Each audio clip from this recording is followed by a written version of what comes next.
Alright, so first thing I'm going to do, I let that soak with the penetrating oil to get hopefully any rust loose. I'm going to tap on it in both directions to see if I can get the ring to turn to make sure it's not seized, and then I'm going to start working to try to get it out of there.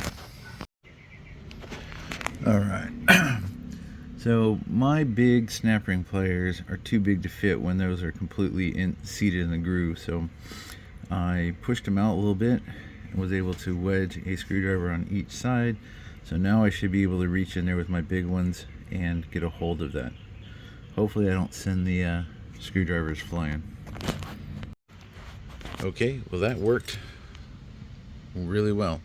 I was able to get my big snap ring pliers in there, pinch it in, and it popped right out. So pretty good. I'm going to clean that up on the wire wheel. I'm going to get this bearing out of there and clean that up with the wire brush.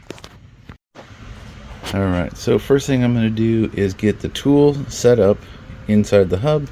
I'm going to remount the hub, and then but before I mount it, I'm going to go ahead and pull that CV unit out. Alright, so these 3 bolts, there's one over there, are 14s. We need to get that out before we can get the axle shaft out. So we're going to go ahead and get those out real quick, and then we should be able to pull it out. And there are spider webs everywhere again. Alright, so all 3 bolts are out. The bearing is loose. I may decide after I get this out to order that short shaft with the bearing. I may not, I don't know. I'm going to check this one. Kind of doesn't make sense to leave it. Yeah. And I think it was like 30 or 40 bucks for it, so I will, once I get it pulled out of there, I'll check it over and make my decision. Alright, so it pops right out. There's no keeper ring on this end. It's held in with the bolt, so it just slides right out. You just give it a good tug. But one thing I am noticing, hopefully this shows up, there's a lot of side to side movement. So I think I'm going to go ahead and see about replacing that. So this section comes with the bearing, or it's supposed to, at least that's the way it reads online. So I'm going to go double check that. But I think this bearing, that's got a, hopefully the new one doesn't play that much, but there's seems to be a lot of play in that to me. So I'm going to go ahead and work on getting that replaced as well. Alright, so I went ahead and ordered that. They call it a jack shaft.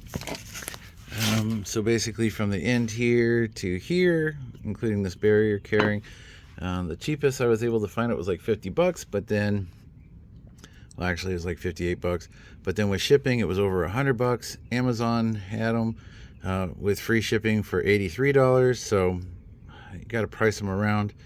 So I went ahead and got that ordered, but apparently the C-clip that would have been down here is actually in here, so I'm going to go ahead and see what it takes to pop that bad boy off there.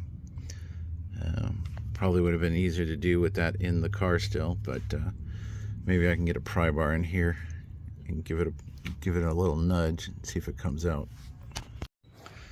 So I wasn't able to get it with the pry bar, but I supported this guy and gave the bracket here a couple love taps, and it slid right off. But you can see that's like rust and crap up in there, a lot of dirt. But yeah, there is definitely some play in that bearing. So good thing we're going to go ahead and replace it. But now this fits in the boxes, I can throw this away. So I'll scrap this out. I don't know if that has a replaceable bearing. I didn't see that bearing listed, but there is a part number on this guy. So if you're looking to get this is for the DCT. 49560-2V5. Who knows? It's rubbed, but it does say 1.6 turbo 7 DCT. So Your guess is good as mine. That's probably another 0. Looking at the shape of what it used to be. Yeah, that part of the sticker is gone. So, yeah. Alright, so this is out of the way, so I can mount that hub assembly back up here, and I will get that bearing out of there, and then we'll take it apart again, and then we'll put the new bearing in and press it in. Alright, so I got it all mounted back up, bolts are loose.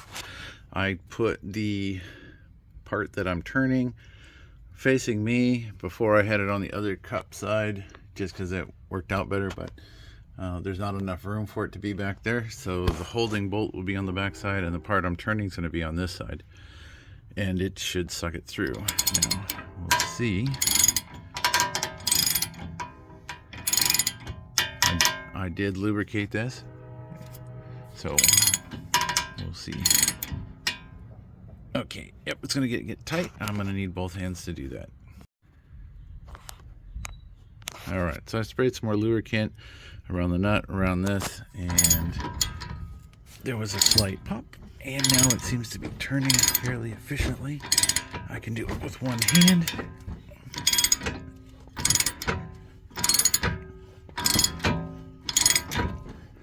And you can see that it's already moved back quite a bit.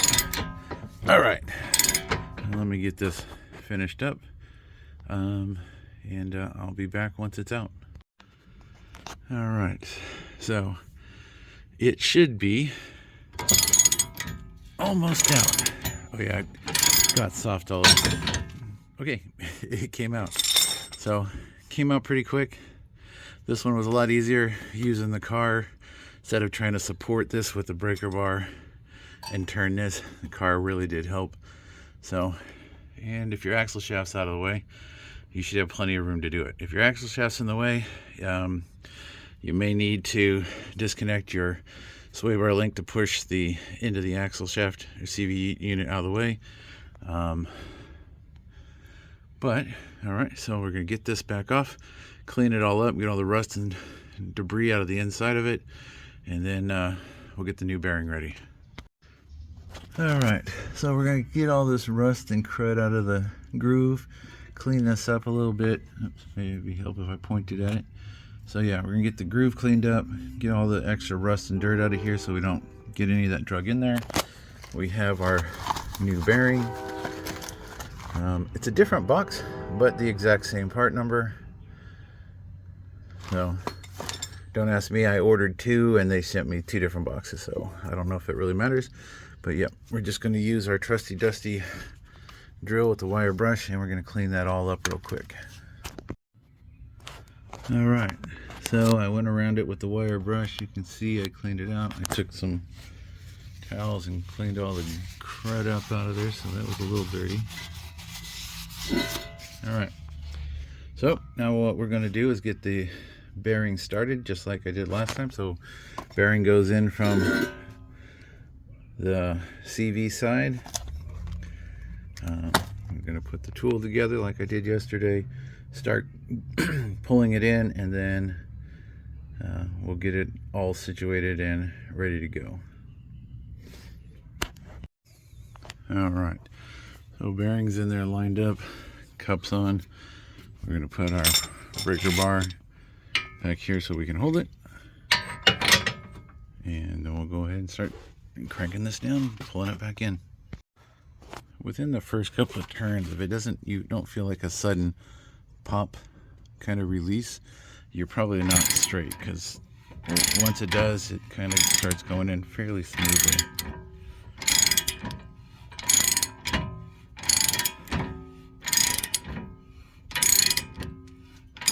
Alright, takes too long to do it by one hand, so back in a minute. And just like that, it bottomed out.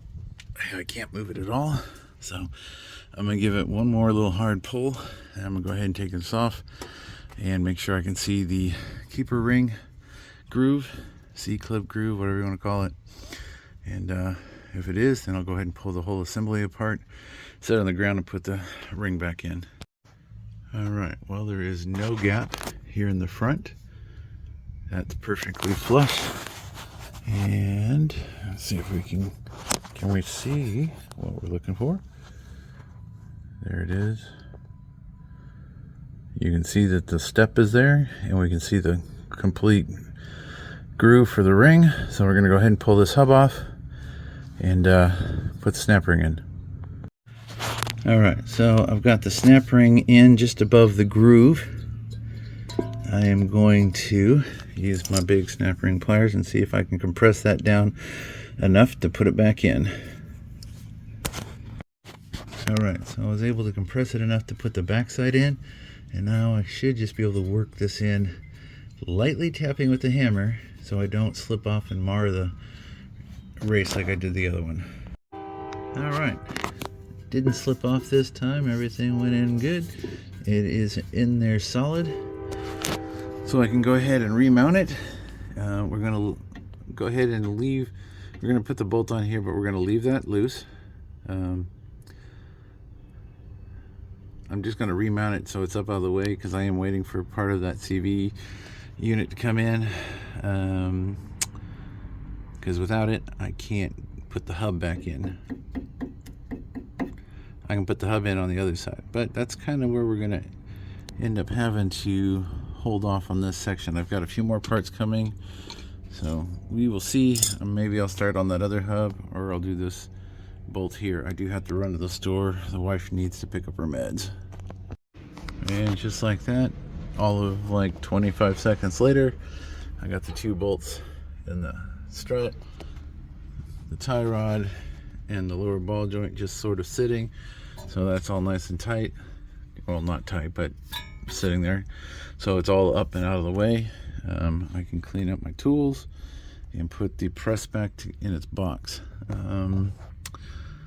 So the only other thing I can think of I can do on this side right now is this bolt. Regretfully, I do have to wait a couple of days for the other stuff to come in, so I can jump back on the other side and start putting the hub back in over there. I guess I should think off camera, huh? Alright, so yeah, I'll decide once I get some tools cleaned up here. Alright, so I'm going to go ahead and do that crank bolt, pulley bolt right now. There's the part number, brand new in the bag. And right here will be the torque specs. There are two different torque specs. You want to make sure that you're torquing for the correct bolt. The newer bolt apparently has some numbers. It might be hard to read, but there are numbers stamped on the end of that. The older version does not, so make sure that you're doing the correct one. I'm going to get my torque wrench and the socket and get that swapped out. Alright, so it's a 22 mil.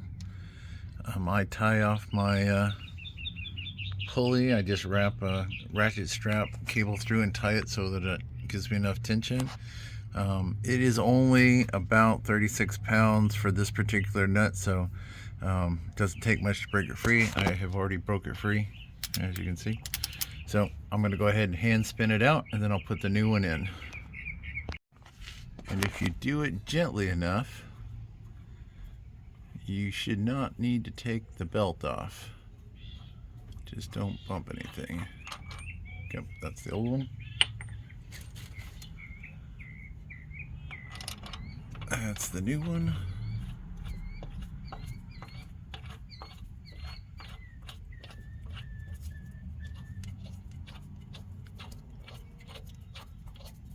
All right. Hand snug. Like I said, it may be hard to read. There you go. You can see the numbers there. So that's the old one. So my old bolt and my new bolt are exactly the same. The new bolt for older cars will be this one. The Hyundai service bulletin shows that, and it also tells you the torque specs on both. But yeah, these are about 12 to 15 bucks depending on where you buy them. So not too bad, but apparently it is a stretch bolt, they say, and they recommend replacing it every time. I wasn't going to, but Considering how much work I've done over the last couple of weeks on this, I'm just going to go ahead and for 12 bucks, it's not really worth taking the risk.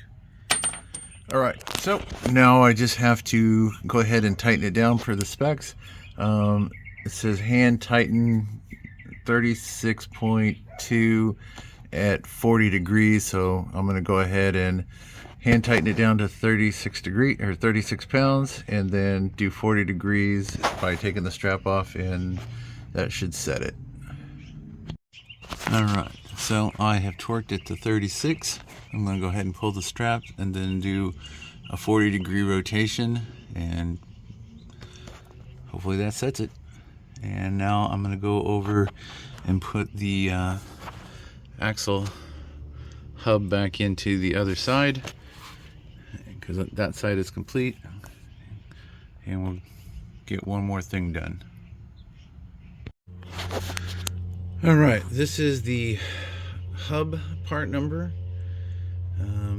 There's the OEM part number. I did not have to replace my hubs. They weren't damaged or anything, but I was planning on replacing the studs with my ARP longer ones, but since I got into this project, some things have changed, so I'm just gonna use these studs. These studs are actually better anyway. These are hardened studs. The ones that I think are stock aren't that great, because my wheels used to loosen up all the time on the track. So these are going to be better all overall, and then when I get the next part in, I'll explain why I decided not to replace these studs with the longer ones, and it will make more sense. So these actually weren't too bad. So if you do need to replace one, they're only about, I think they were like 20 bucks a piece or something. They were stupid cheap. So I mean, if you break a stud, it's probably easier, more cost effective just to replace the whole damn thing than it is to replace one stud, because the shop will charge you more than 20 bucks to do that. Especially since you have to get it all the way apart. So what we're going to do is we're going to go ahead and get this fitted on there, and then we'll go ahead, and it is a 32 mil stud, or stud, yeah, this thing. I'm tired. So many things have been going on lately, so gonna go ahead and get that in. And then the other thing I'm gonna do is go ahead and replace the O-rings and for the transmission drain, and get that ready for tomorrow, so I can go ahead and start putting, shit, I can't put fluid in it. I'm missing a damn CV. This is why your brain doesn't work.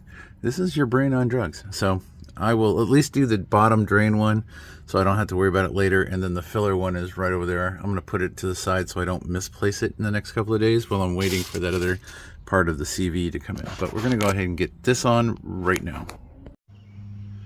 Alright, so the easiest way for you to put this back in so you don't have to bang on your brand new hub is go ahead and pull your CV unit back out of there. Get your bottom bolt lined back up so you can use it, and then we're going to put the same tool that we used to pull the bearing into place. We're going to use that same tool to pull the hub into place. Alright, now we have light. Alright, so basically I said it the same way. I'm going to hold on to the back side there, and I'm going to pull it through on this side just like I did before. I could probably put a bigger one on the inside to give myself a little bit more grab, and I think I will. That way I'm not pulling on the bearing itself. I can pull on the back side of the housing. I'll probably switch it out. But it should look something like that. And then all you gotta do is crank it in. Alright, it literally is just sliding in. Oops. And now my wrench fell off. So it does take two hands, because if not, the back wrench. But yeah, it goes in really, really simple when you do it this way. All right, feels like it bottomed out. Looks like it bottomed out. Can't see in there. Yep, so that's all bottomed out. I'm gonna go ahead and back my tool off, put the CV joint back in, and then put the nut on. All right, so axle's back in, nut is on, but The problem is because there's no other axle shaft, it just free spins. So you will either have to brace it like I normally do with the breaker bar so that it stops turning, or have to wait until you have the wheels on. Right now I'm just going to leave this like this. It is perfectly fine. It's not going anywhere. I'm not too worried about it being loose because I still have the entire brake assembly to do. But as far as getting things done for the day, this is pretty much it. I had parts that were supposed to come in today, said they were going to be here by 10 p.m. and they haven't even shipped yet, so I'm not sure what's going on with Amazon and their wonderful screwed up delivery. But that is the third delivery right now that I have that is late. One of the parts, I got a tracking number that keeps coming up as valid. It's a UPS tracking number. Amazon's, and it's weird because it says shipped from Amazon, but then they gave me an Amazon track or a UPS tracking number. So I have no idea what's going on there.